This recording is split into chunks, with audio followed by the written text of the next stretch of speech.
Assalamualaikum. Salam selalu sehat untuk kita semua. Pada kesempatan ini, saya akan berbagi informasi mengenai beberapa hal yang membuat kenaikan UMK tiap kabupaten atau kota bisa berbeda untuk kenaikannya.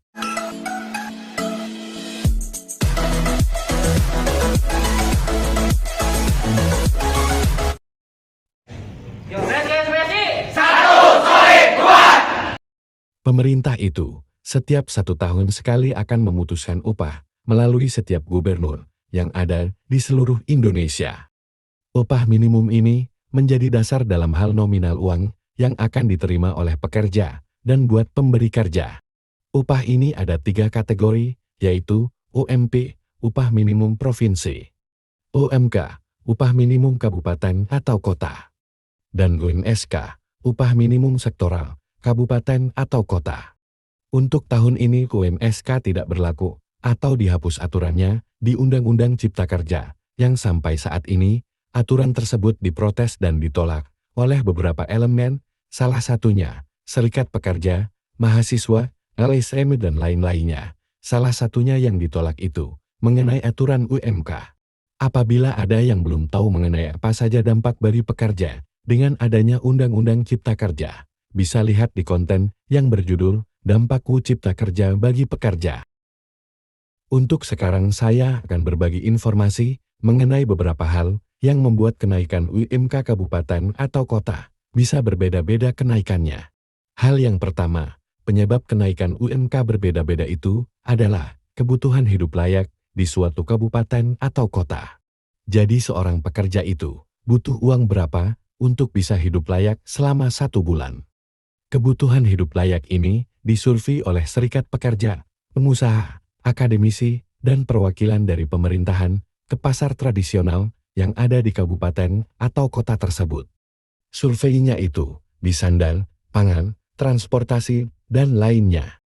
Dari situ termuncul angka dari beberapa komponen harga persatuan barang. Survei ini dilakukan oleh beberapa kabupaten atau kota yang ada di Indonesia, tingkat pasar tradisional. Sebelum saya lanjutkan, tolong like, subscribe, dan tekan loncengnya agar saya lebih semangat lagi dalam membuat kontennya yang insya Allah akan menambah ilmu pengetahuan pekerja. Kalau sudah, terima kasih. Hal yang kedua adalah kebutuhan hidup layak pekerja itu berbeda-beda di setiap kabupaten atau kota. Jadi gini, gaji di Depok 4.694.493. Sedangkan gaji di Cianjur 2.893.229.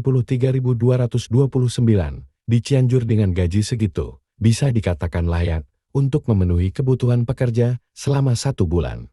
Tapi uang segitu tidak bakalan cukup apabila digunakan di Depok.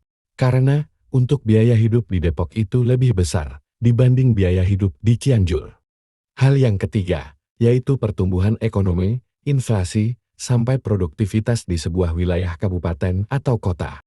Biaya hidup yang mahal dan tingkat penghasilan tinggi itu bisa ditemuin di kota-kota besar, yang penduduknya itu padat, kegiatan ekonominya cepat, dan teknologi serta industrinya lebih maju. Sementara di daerah yang penduduknya tidak padat, kegiatan ekonominya belum stabil, dan teknologi industrinya belum berkembang. Mereka itu punya biaya hidup dan tingkat penghasilannya rendah. Upah minimum itu kenaikan setiap tahunnya, disesuaikan dengan kebutuhan pekerja. Itulah informasi yang bisa saya sampaikan mengenai beberapa hal yang membuat kenaikan UMK bisa berbeda-beda setiap kabupaten atau kota yang ada di Indonesia. Semoga bermanfaat dan bisa menambah wawasan rekan-rekan pekerja. Terima kasih telah menonton. Salam sehat selalu untuk kita semua.